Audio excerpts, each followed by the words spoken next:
Hey guys, Ranjeet here and welcome back to another React hooks video जिसमें हम लोग सीखेंगे यूज रिड्यूसर हुक के बारे में। यूज रिड्यूसर हुक जो होता है ना, वो एक्चुअली बहुत ज़्यादा सिमिलर है हमारे यूज स्टेट हुक के साथ। दोनों ही use reducer and use state हमारे एप्लीकेशन के स्टेट्स को चेंज एंड मैनेज करने के लिए यूज़ होता है।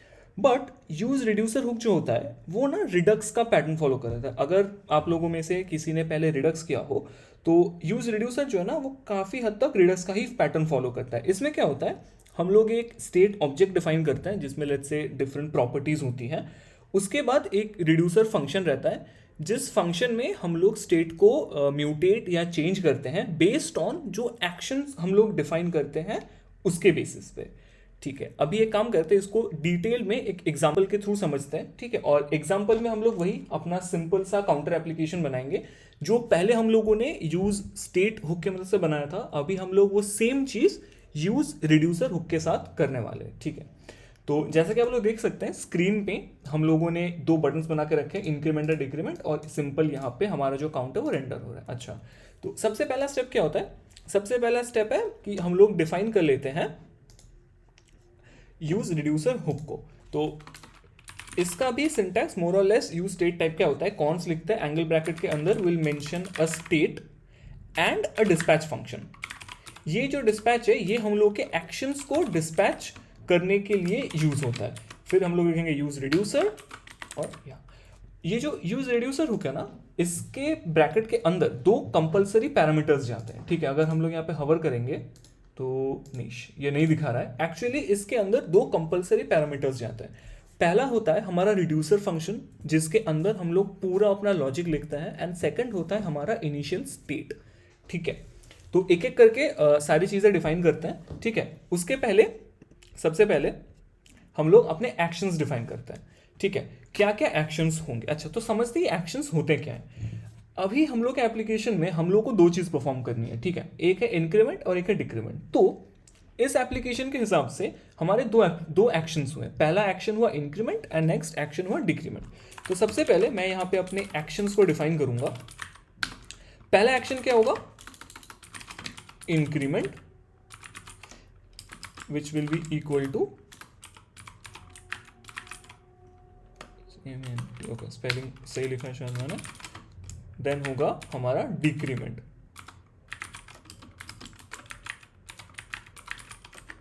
ठीक, ये हो गए हमारे एक्शंस। इसके बाद हम लोग लिखेंगे हमारा रिड्यूसर फंक्शन जो कि हम लोग का मेन रिड्यूसर फंक्शन होगा जो हम लोग इसके अंदर पास करेंगे।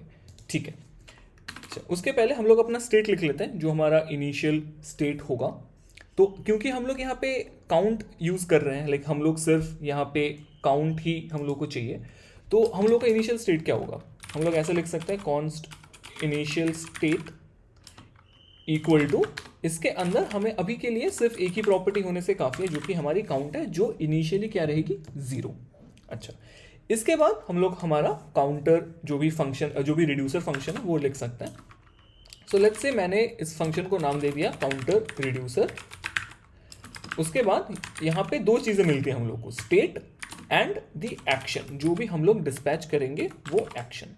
ठीक है, अभी मैं यहाँ पे कंसोल लगा देता हूँ ताकि हम लोग देख सके कि एक्शन के अंदर हम लोग को क्या मिल रहा है। ठीक है, अच्छा, इसके बाद हम लोग क्या करेंगे, जैसे स्विच केस होता था ना, हम लोग स्विच केस करते थे कि एक केस अगर हम लोग होगा तो ये परफॉर्म करेंगे, अगर दूसरा कोई केस होगा तो कोई दूसरा एक्शन परफॉर्म करेंगे। ये भी सिमिलरली काम करता है। ठीक है, तो हम लोग को लिखना पड़ेगा स्विच एंड फिर एक्शन डॉट टाइप। तो इस एक्शन के अंदर जो भी हम लोग को टाइप्स मिलेंगे उसके बेसिस पे हमारा ये जो स्विच स्टेटमेंट है वो काम करेगा। तो पहला केस क्या है, पहला हमें करना है इंक्रीमेंट, तो मैंने यहाँ लिख दिया इंक्रीमेंट। अब इंक्रीमेंट में हम लोग को क्या परफॉर्म करना है, हम लोग को अपने काउंट की वैल्यू जो है उसको 1 से इंक्रीमेंट करना है। ठीक है, तो मैं यहाँ पे क्या लिख दूंगा, रिटर्न काउंट, और वो क्या होगा, स्टेट डॉट काउंट +1। यहाँ पे एक चीज नोटिस करना, ये जो भी हमारा काउंट है ना, ये हम लोग डायरेक्ट एक्सेस नहीं कर सकते। ये काउंट सिर्फ और सिर्फ ये स्टेट के थ्रू ही एक्सेस होता है, और ये स्टेट कहाँ कैसे उसको मिलता है, जो भी हम लोग इस रिड्यूसर के अंदर पास करेंगे उसके मदद से। तो हम लोग कभी भी काउंट +1 नहीं लिख सकते, ये एक्सेसिबल नहीं होता। हमेशा जो भी हम लोग को स्टेट को म्यूटेट करना है उसके पहले हमेशा स्टेट डॉट काउंट या फिर स्टेट डॉट जो भी हम लोग का यहाँ पे पैरामीटर जो भी की वैल्यू होगी उसको लिखना पड़ेगा। बिना इसको लिखे हम लोग उसको एक्सेस नहीं कर सकते। ठीक है, सिमिलरली ये हो गया हमारा एक केस। ठीक है, उसके बाद हम लोग अपना दूसरा केस लिखते हैं। मैं सिंपली इसको कॉपी करके पेस्ट कर देता हूँ केस, एंड ये केस हो जाएगा हमारा डिक्रीमेंट। तो ये हो गया हमारा डिक्रीमेंट और यहाँ पे क्या होगा -1। अच्छा, एक और चीज नोट करने लायक है कि स्विच में ना हम लोगों ने केस 1 केस 2 तो लिख दिया, बट जो डिफॉल्ट केस होता है ना वो हमेशा इंपॉर्टेंट है। कभी भी डिफॉल्ट केस मिस नहीं करना वरना एप्लीकेशन काम नहीं करेगा, it will throw an error. तो डिफॉल्ट में हमेशा यू शुड रिटर्न जो भी हम लोग का नॉर्मल स्टेट है वो, दैट्स इट। ये बहुत इंपॉर्टेंट है, इसको मिस नहीं करना। डिफॉल्ट हमेशा रहना चाहिए जब भी हम लोग स्विच यहाँ पे ऐसे लिखते हैं तब। अच्छा, तो हम लोगों ने अपने एक्शंस डिफाइन कर लिए जो है इंक्रीमेंट एंड डिक्रीमेंट। ठीक है, हम लोगों ने अपना काउंटर रिड्यूसर लिख लिया जिसकी मदद से हम लोग स्टेट को ऐड करेंगे एंड इसको सब्सट्रैक्ट करेंगे।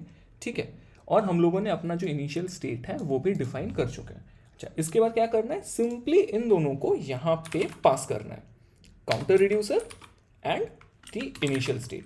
तो अभी हम लोग का जो सेटअप प्रोसेस है वो कंप्लीट हो चुका है। ठीक है, अच्छा अभी हम लोग क्या करेंगे, सबसे पहले स्टेट को यूज करते हैं जहां पे हम लोग दिखाना चाहते हैं। अभी तो जैसे यहाँ पे मैंने हार्ड कोडेड वैल्यू रखी है, अगर मैं इसको हटा दूं तो आप देख सकते हो स्क्रीन पे ब्लैंक हो गया है ये। ठीक है, तो हम लोग यहाँ पे क्या करेंगे, हम लोग को अपनी स्टेट की वैल्यू चाहिए। तो यहाँ पे हम लोग सिंपली क्या लिख देंगे, स्टेट डॉट काउंट। ठीक है, अब देख सकते हो यहाँ पे वापस 0 आ चुका है। ये 0 कौन सी है, ये वाली 0 जो हम लोगों ने दिया। अगर मैं इसकी वैल्यू यहाँ पे चेंज करके 10 कर दूं एंड अगर मैं रिफ्रेश करूं तो आप देख सकते हो यहाँ पे आ गया है 10 जो कि स्टेट की वैल्यू है। इसको वापस 0 कर देता है। ठीक है, तो अभी हम लोगों का 2 काम बचे, एक इस फंक्शन को इंप्लीमेंट करना जो है डिक्रीमेंट फंक्शन, और एक इसको इंप्लीमेंट करना जो है इंक्रीमेंट फंक्शन। तो सबसे पहले मैं यहाँ पे 2 फंक्शंस बना लेता हूँ, कॉन्स्ट हैंडल इंक्रीमेंट, ये हो गया हमारा एक function, and const handle decrement, ये हो गया हमारा दूसरा फंक्शन। ठीक है, अब इनको एक एक करके हमारे फंक्शंस के हैंडल्स में पास कर देते हैं। ये हो गया हमारा इंक्रीमेंट वाला हैंडल इंक्रीमेंट, एंड ये हो गया हैंडल डिक्रीमेंट। अच्छा, अभी बात है कि हम लोग इंक्रीमेंट करेंगे कैसे। हम लोगों ने फंक्शन का लॉजिक तो लिख लिया है कि होना क्या चाहिए, बट हम लोगों को ये ट्रिगर करना है। क्या ट्रिगर करना है, इस एक्शन को ट्रिगर करना है। ठीक है, अच्छा अभी एक्शन को हम लोग कैसे ट्रिगर करेंगे, यूजिंग दिस डिस्पैच। ठीक है, तो सबसे पहले यहाँ पे आते हैं इंक्रीमेंट पे, और यहाँ पे हम लोग को लिखना है डिस्पैच, और इसके अंदर हमें एक टाइप पास करनी है। ठीक है, अब टाइप क्या होगी, टाइप वो टाइप होगी जो हम लोग चाहते हैं ये फंक्शन परफॉर्म करे। हम लोगों ने ऊपर अपने टाइप्स डिफाइन करके रखे जो कि इंक्रीमेंट डिक्रीमेंट। तो मैं यहाँ पे अपना टाइप दे दूंगा, कॉपी कर लेता हूँ, इंक्रीमेंट। ये सिंपली बस इतना ही करना है हमें, बस जो भी हमारा टाइप है उसको डिस्पैच कर देना है, और बाकी का ये जो काउंटर रिड्यूसर है वो फंक्शन खुद ब खुद हैंडल कर लेगा। उसको टाइप मिलेगा, उसके बेसिस पे वो चेक करेगा कि ओके ये टाइप कौन सी है, फिर जो भी उसका टास्क है वो उसको परफॉर्म करेगा। सिमिलरली अगर हम लोग हैंडल डिक्रीमेंट पे भी जाएं तो हम लोग सेम चीज कर सकते हैं, बस यहाँ पे हम लोगों को जो भी डिक्रीमेंट है उसको पास करना पड़ेगा। ठीक है, दैट्स इट। अभी अगर हम लोग अपने एप्लीकेशन में जाएं और मैं अगर इंक्रीमेंट पे क्लिक करूं तो आप देख सकते हो यहाँ पे इंक्रीमेंट हुआ, एंड यहाँ पे आप कंसोल दे सकते हो कि टाइप क्या था हमारा, increment. This was our console log. अगर मैं डिक्रीमेंट पे क्लिक करूं तो आप देख सकते हो कंसोल आया डिक्रीमेंट, और हमारा वैल्यू वापस 0 हो चुका है। Increment and decrement, increment and decrement. ठीक है, तो ये था हमारा बेसिक्स, जैसे हम लोग यूज रिड्यूसर को यूज कर सकते हैं। This a very simple explanation कि कैसे हम लोग जो काम यूज स्टेट की मदद से करते हैं वही काम यूज रिड्यूसर हुक के मदद से भी कर सकते हैं। नाउ अभी तक जो हम लोगों ने देखा वो तो एक काफी सिंपल सा एग्जांपल था, और वो तो हम लोग यूज स्टेट की मदद से भी कर सकते हैं, राइट। और यूज स्टेट की मदद से तो वो करना बहुत ही सिंपल होता है, हम लोग को इतना सारा कोड नहीं लिखना पड़ता। यहाँ पे भी हम लोग सेम चीज कर रहे हैं, बट अब you can see the lines of code यहाँ पे बहुत ज्यादा है। ठीक है, तो यूज रिड्यूसर फिर हम लोग क्यों यूज करें। अच्छा, तो एक छोटा सा मॉडिफिकेशन करते हैं इस कोड पे। ठीक है, और ये मॉडिफिकेशन जो हम लोग अभी करने जा रहे हैं ये ना यूज रिड्यूसर के मदद से करना बहुत सिंपल होता है, बट वही सेम मॉडिफिकेशन अगर हम लोग यूज स्टेट में करने जाए तो वो काफ़ी दिक्कत कर सकता है, ठीक है। अच्छा, तो हम लोग क्या चेंज करने चाहते हैं? हम लोग चाहते हैं कि अभी आप देख सकते हो जो डिक्रीमेंट है ना वो नेगेटिव जाता है, एंड जो पॉजिटिव एंड इंक्रीमेंट है वो 10 के ऊपर भी जा सकता है। तो मैं चाहता हूँ कि जब भी मेरा काउंट 10th हो वो वहाँ पे स्टॉप हो जाए, एंड उसके बाद जब भी मैं क्लिक करूँ मुझे यहाँ पे कुछ एक एरर आना चाहिए कि कनॉट इंक्रीमेंट फर्दर, और जब भी मैं डिक्रीमेंट करूँ मुझे एक एरर आना चाहिए कि कनॉट डिक्रीमेंट फर्दर, ऐसा कुछ, ठीक है। या फिर कुछ एक एरर, सिंपली अगर हम लोग बोले तो कुछ एरर, ऐसा कुछ एरर दिखाना चाहते हैं, कुछ एक एरर हम लोग यहाँ पे दिखाना चाहते हैं। तो वो हम लोग कैसे करेंगे? अच्छा, क्योंकि हम लोग एक और स्टेट को मैनेज करना चाहते हैं हमारे एप्लीकेशन में, उसके लिए क्या करेंगे, देख आप जैसे आप लोग देख सकते हो मैंने यहाँ पे एक स्टेट ऐड कर दिया है एरर फॉल्स। अच्छा, उसके बाद हम लोगों को इसका लॉजिक भी डिफाइन करना पड़ेगा हमारे इस रिड्यूसर फंक्शन के अंदर। अच्छा, तो इंक्रीमेंट के टाइम क्या करेंगे हम लोग? सबसे पहले क्या करता हूँ मैं ना, एक नया वेरिएबल ले लेता हूँ, कॉन्स्ट, लेट्स से इसके ऊपर लेते हैं कॉन्स्ट न्यू काउंट, जो कि क्या होगा हमारा स्टेट डॉट काउंट प्लस 1। एक और वेरिएबल मैं ले लेता हूँ कि ओके इज एरर। अच्छा, ये इज एरर क्या होगा? अगर मेरा न्यू काउंट जो भी है, सॉरी, अगर मेरा new count is greater than 10 है, फिर I will have an error. ये हो गया मेरा इंक्रीमेंट के लिए। ये सेम चीज़ मैं कर सकता हूँ डिक्रीमेंट के लिए भी। डिक्रीमेंट में क्या होगा? अच्छा, ये यहाँ पे तो डिफाइन नहीं कर सकते, ठीक है, इसको कुछ और दे देते हैं, new count 1 and is error 1 करके, ठीक है।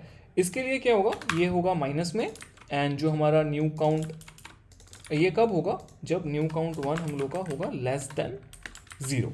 अच्छा, ठीक है, ये हो चुका। अच्छा, अभी रिटर्न में हम लोगों को क्या क्या करना पड़ेगा? हम लोगों ने सिर्फ काउंट को चेंज किया है, हम लोगों को अपने एरर को भी चेंज करना पड़ेगा। अच्छा, उसके पहले एक चीज चेक करना पड़ेगा कि काउंट, अगर हम लोगों का एरर है, अगर error is there in our application, तो फिर हम लोग ना काउंट को बढ़ाएंगे नहीं, तो फिर हम लोग ना सिंपली उसको काउंट रख देंगे। अदरवाइज उस जो भी काउंट है उसको हम लोग बढ़ा देंगे। ये एक्चुअली ऐसे भी कर सकते थे, I don't think I need a variable यहाँ पे, बट ठीक है, रहने देते हैं, बिकॉज इसमें तो चाहिए होगा हम लोगों को। सिंपली अब हम लोग का एरर स्टेट क्या होगा? एरर पे हम लोग देख सकते हैं कि अगर मेरे पास एरर है तो मैं उसको क्या कर दूंगा? True, otherwise it will be false, ठीक है। ये सेम चीज हम लोग डिक्रीमेंट के लिए कर सकते हैं, बस यहाँ पे होगा हमारा माइनस, दैट्स इट, एंड ये होगा हम लोग का एरर 1 एंड एरर 1। अच्छा, अभी एरर स्टेट्स रेडी है, ठीक है। अभी हम लोगों को जो एरर है उसको हमारे एप्लीकेशन में रेंडर कराना है। तो मैं सिंपली यहाँ पे आ जाता हूँ, एक पी टैग ले लेता हूँ और एक छोटा स्टाइल ऐड कर देता हूँ उसमें, कलर वाइट, एंड यहाँ पे आई विल से कि कुछ एक दे देते हैं कि दिस इज अ एरर, या फिर सिंपली एरर लिख देते हैं, एरर। अच्छा, और ये पी टैग कब डिस्प्ले करेंगे हम लोग? जब हमारे स्टेट में स्टेट डॉट एरर होगी तब। तो अभी आप लोग देख सकते हो अभी कुछ नहीं है यहाँ पे, क्योंकि एरर फॉल्स है। अगर मैं मैनुअली अभी जाके इसको ट्रू कर दूं यहाँ पे, अगर मैं रिफ्रेश करूँ तो आप लोग यहाँ पे देख सकते हो एरर है। अच्छा, अभी हम लोगों को सेम चीज़ करनी है हमारे कोडिंग के थ्रू, ठीक है। अभी ट्राई करके देखते हैं, इसको रिफ्रेश करता हूँ, वो चला जाएगा। पहले डिक्रीमेंट करते हैं, एंड एक्चुअली उसने कुछ एरर दिया, तो चेक करते हैं, count is not defined.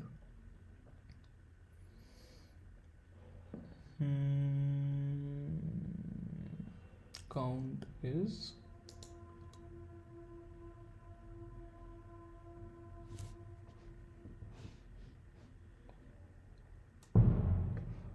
Actually यहाँ पे ओके, अगर एरर है ओके, ये एक्चुअली होगा स्टेट डॉट काउंट, अदरवाइज हम लोग यहाँ पे दे सकते हैं न्यू काउंट 1, और ये भी होगा स्टेट डॉट काउंट, क्योंकि वैसे तो हम लोग एक्सेस नहीं कर सकते, एंड यहाँ पे ये होगा न्यू काउंट, ठीक है।